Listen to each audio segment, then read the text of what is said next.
Bismillah, selamat pagi, salam sejahtera bagi kita semua. Kali ini kita mengupas tentang analisis SWOT, contoh dalam realnya, dan kelanjutan dari analisis SWOT itu apa saja, yaitu strategi yang dipakai. Nanti ada apa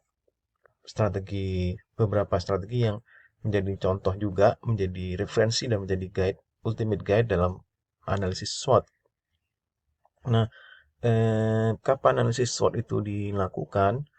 Jadi di awal juga sebelum perusahaan itu launching atau misalnya dalam contoh untuk Citibank Brew itu sebelum dia masuk market expand ke Jepang, misalnya ke Jepang, ke Hong Kong dan ke Korea Selatan, maka dia melakukan analisis SWOT untuk ekspansi market.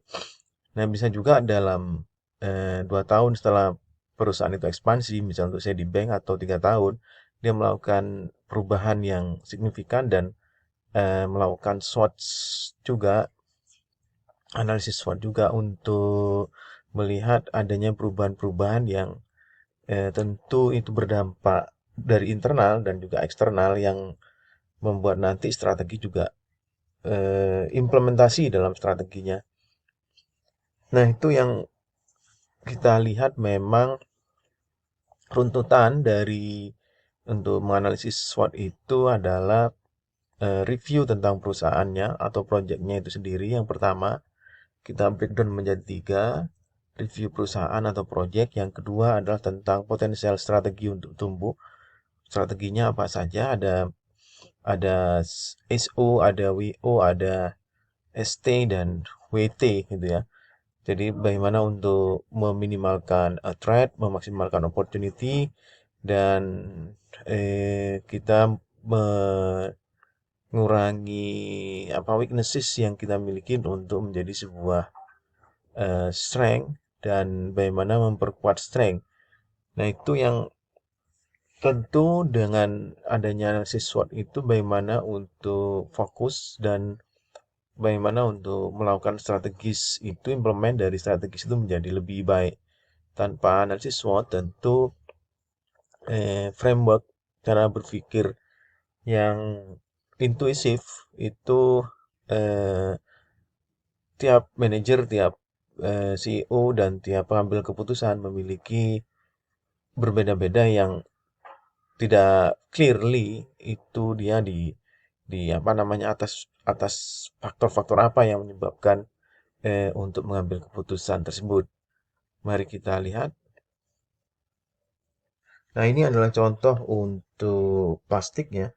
Bagaimana merecycle, replay plastik recycle eh, waste-nya itu jadi di polietilin dan PET ini tentu paling banyak di botol, di misalnya di plastik-plastik, tas plastik dan lain lain sebagainya itu ditemukan, dan bagaimana perusahaan itu membuat recycle plant, pabrik recycle, dan tentu kecukupan dari ini sources dari plastik bekasnya itu menjadi penting.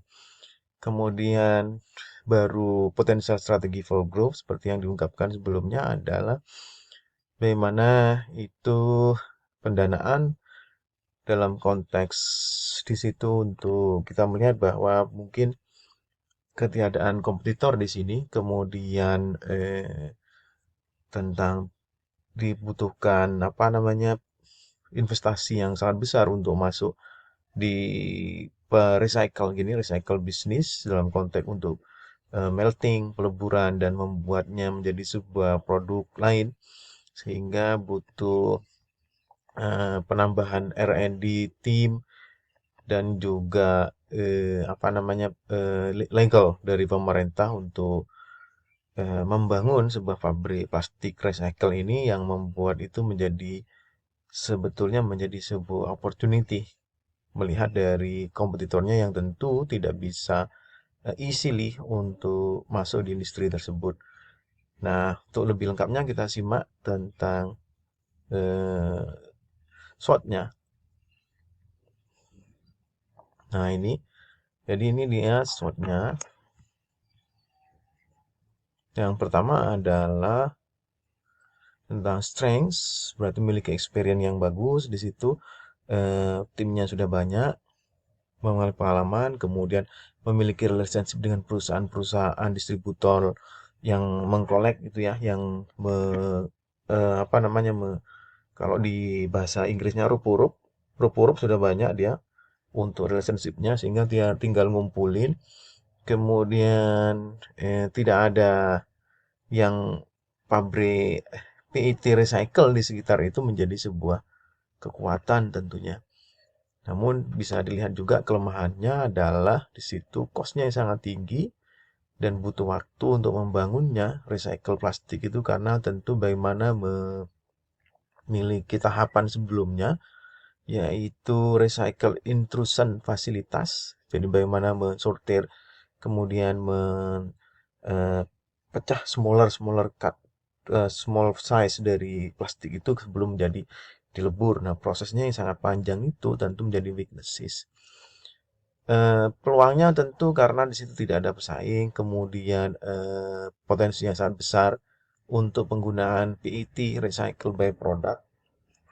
Jadi PET itu di samping banyak dipakai di botol, di plastik-plastik semuanya, sehingga mudah untuk ditemukan dan banyak barang bekasnya sehingga sekitar eh, sangat besar sekali. Kemudian fasilitas tentu menjadi sebuah peluang, misalnya di situ kita melihat bahwa kapasitas pabrik yang semakin besar peluangnya tentu dalam konteks dia economy of scale, efisiensi production, kemudian berkompetitiveness-nya. Nah, dari sisi threat tentu bagaimana PET ini ternyata agak susah juga, tidak serta-merta banyak. Misalnya dalam konteks botol itu lebih jarang ada dibandingkan plastik-plastik yang apa untuk di kemasan dan lain sebagainya. Nah, itu yang SWOT-nya. Nanti setelah SWOT tentu kita strateginya, implementasi strategi dari SWOT ini sebagai berikut. Nah, setelah SWOT analysis atau TOS analitik tadi, maka strategisnya adalah implementasinya adalah string SOST WOWT tadi bagaimana meningkatkan strength internal untuk mendapatkan opportunity, bagaimana menimbulkan threat dengan menggunakan strength, bagaimana mengurangi weaknesses-nya dengan mengambil opportunity, dan bagaimana mengurangi weaknesses untuk menghindari dari threat. Nah, kalau contohnya sebagai berikut. Nah, ini adalah contoh strateginya. Kita lihat dari matrix strateginya, ada opportunity, ada threat, ada strength, ada weaknesses. Baru di situ di bawahnya lagi ada eh, kita lihat. Nah, ini seperti gini. Jadi ada weaknesses dan ada strength dan ada opportunity dan jadi kalau misalnya di apa namanya di strength, opportunity strategi, bagaimana perusahaan itu strength-nya dimaksimalkan. Kemudian untuk memaksimalkan opportunity untuk minimal threat, kemudian menghindari threat dengan mengurangi weaknesses, bagaimana melihat meminimalkan weaknesses perusahaannya untuk melihat sebuah peluang. Nah, nanti jadinya adalah seperti berikut ini strategi contohnya. Nah, ini dia. Ada internal metriknya, metrik untuk strateginya, internal strength, internal weaknesses, external opportunity, kemudian yang berikutnya external threat. Nah, ini dari strategi-strateginya saya ambil contoh cepat aja. Kalau SO itu develop misalnya, kemudian WO itu compatible model. Ini contoh untuk yang lain. Nah, ini adalah contoh untuk otomobil. Jadi SO, WO, kemudian ST, contohnya kayak gini WT, kemudian improve fuel consumption karena tantangannya itu kita tulis tantangannya apa, eksternalnya, kemudian peluangnya, eksternalnya peluangnya apa, peluang dan tantangannya untuk eksternal. Kalau internalnya itu strength sama weakness-nya apa, nanti ketemu strateginya seperti di bawah ini. Nanti kita kupas tuntas di video berikutnya. Makasih.